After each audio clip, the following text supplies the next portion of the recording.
Bom dia, bom dia, bom dia. Pois é, hoje é quarta-feira. E ao acordar nesta manhã, estava ouvindo o som de pássaros cantando no pátio da minha casa. E me alegrei, me regozijei por um ato tão simples, talvez algo tão simples, tão sem sentido para alguns. Mas vejam, os pássaros ao acordar pela manhã, eles vão louvar a Deus, adorar a Deus, eles vão engrandecer a Deus.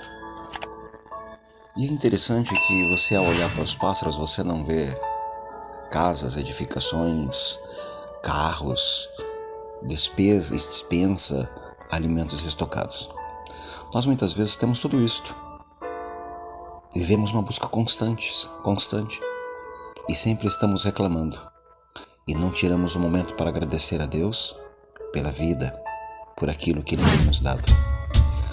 Os pássaros, com tão pouco, ou talvez sem nada, primeira atitude do dia, louvar a Deus, agradecer a Deus.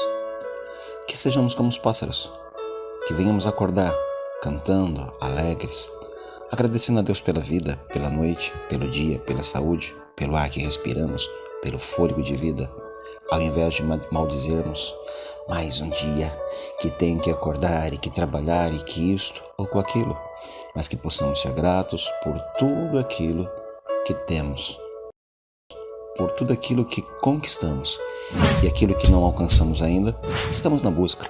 Daqui a pouco chega e nós vamos ser gratos por isto também. Reflita. Deus te abençoe, te guarde. Ótima quarta-feira.